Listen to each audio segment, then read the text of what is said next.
Hello friends, welcome back to the channel where we make pretty costumes and things. Yesterday I was looking at my research images for Glinda, trying to pick something to help with my thumbnail making and that kind of stuff, and I noticed something new about the Tambour embroidery on Glinda's petals. With that information, we are actually going to try something different while making this next petal. If I decide to go this route, I might have to remake the 3 petals I have made. I'm going to break this video up into 3 sections. Part 1 is going to be a recap of most of the things we've already discussed. A lot of that information is spread out on short form content, 3 to 5 different videos throughout my YouTube channel. So I'm going to try to take all of the most important pieces and condense them down to one section of this video. If you are not interested in that at all, I will put a timestamp on the screen here so that you have an idea of where to start for the part 2 of this video. In part 2, I'm going to be making a new petal with the information that I found yesterday. But the whole point of part 2 is to experiment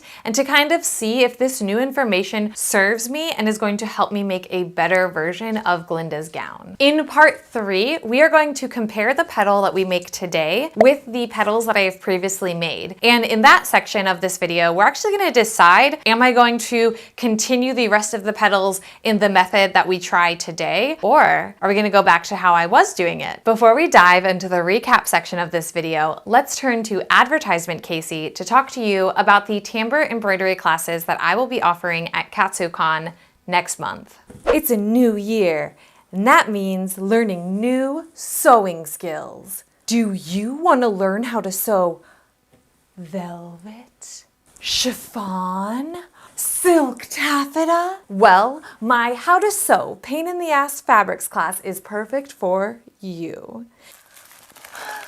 Maybe you're obsessed with sparkle.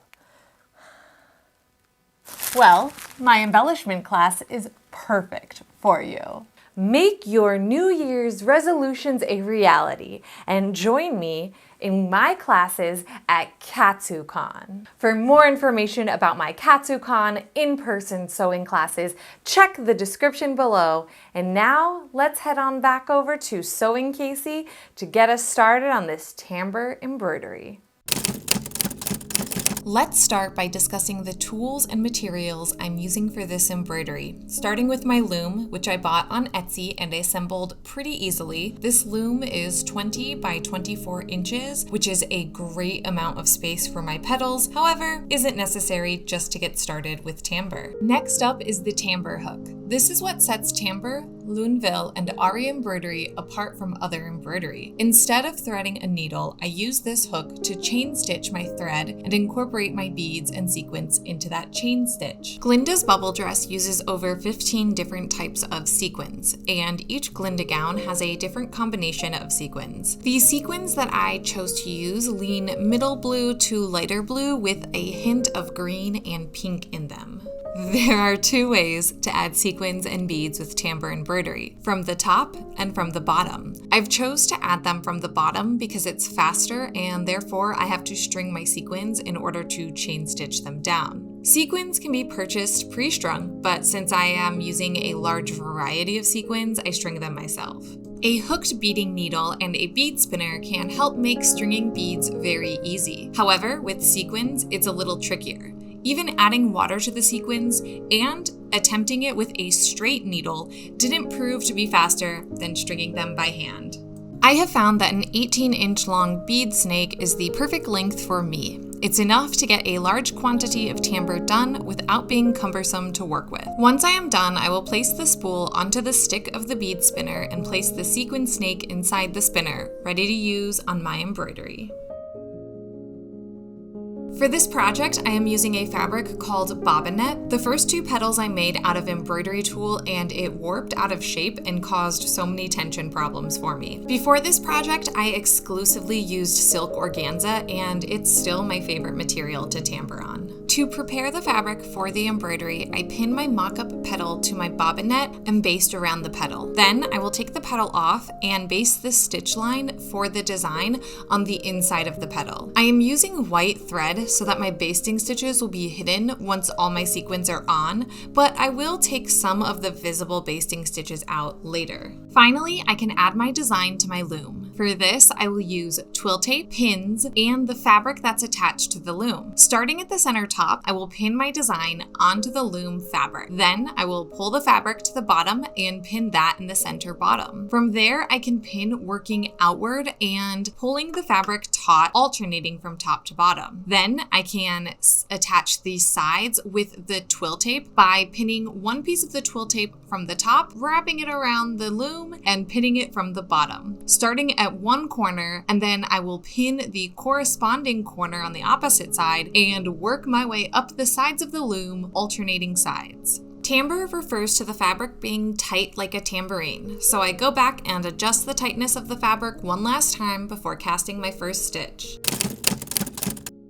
All right, so we are all ready to start our embroidery process. The things that I use or that I need right here next to me while I'm doing my embroidery are obviously my hook. My hook is how I will add my sequins. So I have my sequins and my thread on the bead spinner. Basically, having it on some kind of stick like this will help the thread move easily as I go to embroider this, because it will start to spin. And this just helps the movement, it helps the flow. That's why I have that. And then obviously the little bowl helps contain the string of sequins for me so they're not flying all around the table. I have scissors in case something crazy happens and I need to trim a thread or whatever. I have my scissors. Let's talk for 1 second about what I'm gonna do different. So when I was making my petals back in June and before that, I was doing everything going from starting at left or hello darkness, my old friend. Starting at my right and making my way around and then going and following that line up and down and up and down. But I was looking really close at one of my images, not even really close, I was looking at the image, and it actually looks like they go around the entire little hoodaddy and then they do the next round and then go around. It made a lot more sense why theirs looks the way that they do, and it also kind of clicked to me that it's not that much harder to do it the way that they do it. That's it. I know it sounds not like a big change, but it is kind of a huge change. I think it's going to make a huge difference in the way this looks in a good way. I think it's going to look even better than it did before. I thought they looked great before. Sometimes the devil's in the details. That's what we're gonna try. I hope I don't mess that up. I guess it's time to get going on this.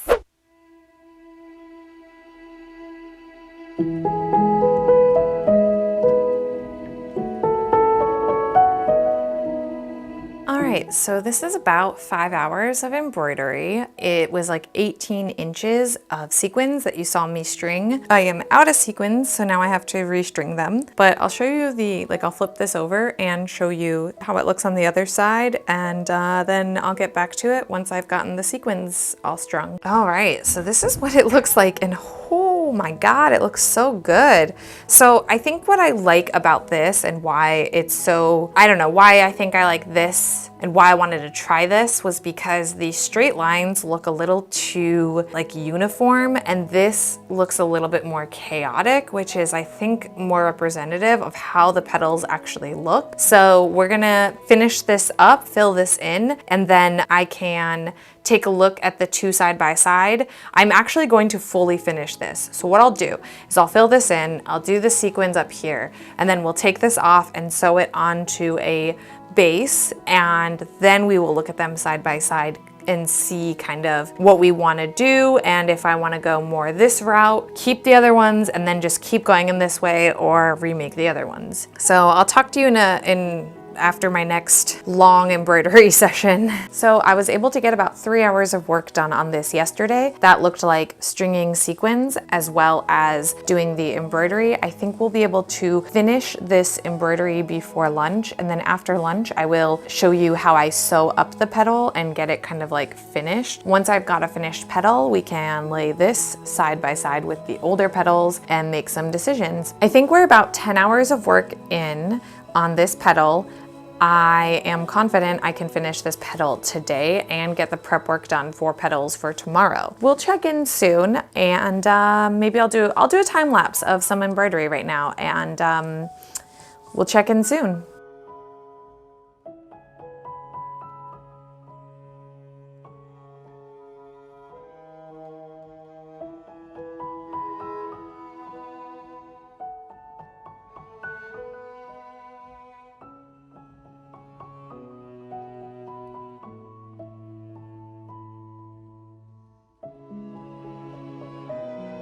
Once the tambour was done, it was time to connect the bobbinet to the stage accurate organza. For those of you that remember my last petal making video, this fabric frays like nobody's business, so I try to quickly get the petals from cut fabric to rolled hem. To do this, I pinned the bobbinet onto the organza before cutting it away from the roll. Now I can hand baste along the previous basting lines. Then I use a hemming tool to measure an inch away from the petal basting stitches.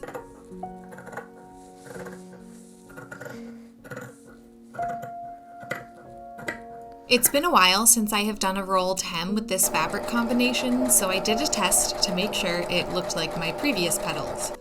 And it did.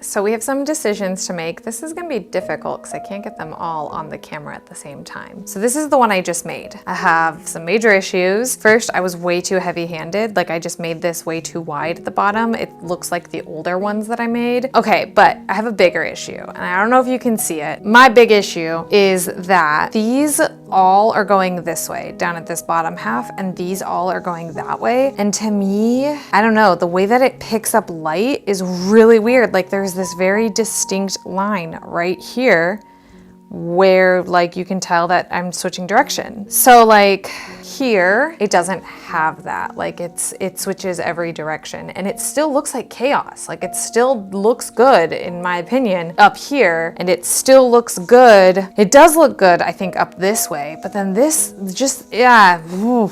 Yeah, I think I like these better. I think I'm gonna stick to the old method. This is also one of the smaller ones I did. These parts here are like really weird compared to that. So what I think I need to do is make a template with this so that I can copy them here easier so that I'm not being so wide. I don't know if that makes any sense at all. So also, I still have to take out this basting stitches, which are around here too, and fill this bottom stuff in with sequins as well. So these aren't done by like any means. And yes, I do need to press this.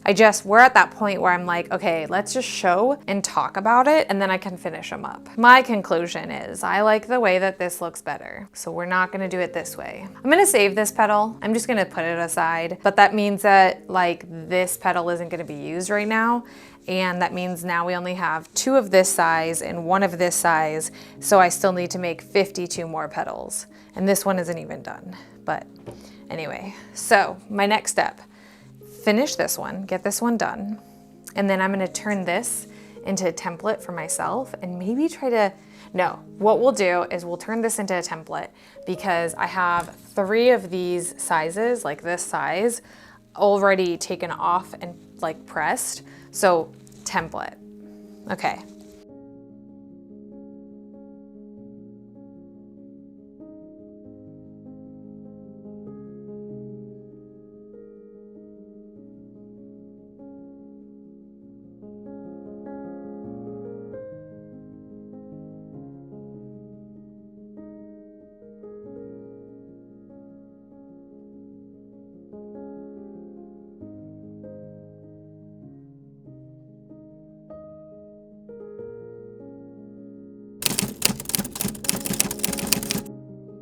that's how I make a petal for Glinda's bubble dress. I have one more finished, so now I have 3. Woo! I calculated about 55 petals, and my plan is basically to start with the larger ones and work my way to the smaller ones, because I will basically gain speed, if that makes any sense. So like, it'll take a long time at front, but then like once we start going up and making the smaller ones, it'll go faster. I also created a template for myself for this size, and that's something that I'm going to do for every size of petal from here on out so they can be more consistent. I will include my templates in with the pattern that I'm gonna digitize when this whole project is done. Those of you that have been following since the beginning, I said at the very beginning that I would digitize all of my patterns, my petticoat, my bodice, the skirt, the petals, the petal placement, all of that. I'll digitize all of it when I'm done making Glinda. It just can't be a priority right now. There is so much work on this gown that spending time to digitize it's not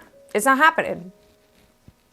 With that being said, the next video in the Bubble Dress Saga is going to be about remaking the base skirt that all these petals go on. So basically, I made a video on it, and what happened was I rushed myself. I tried to make that skirt in 2 days, and the hem wasn't even, the plackets were ripping, the waistband was ripping. It just was a complete and utter disaster, and I tried to hide that like I was okay with it, but I wasn't okay with it. And then finally, if you are going to Katsucon and you are interested in my classes, I will link them all below. Please don't forget that I am teaching classes at Katsucon. Basically, teaching and being a guest at conventions, that's kind of like how I'm able to do all of this, which is really awesome. So if you like watching me make the Glinda bubble dress, please subscribe to my channel. It really does help. And give this video a thumbs up. It lets the robots on YouTube know that my content is awesome. So until next time, may all your dreams come true.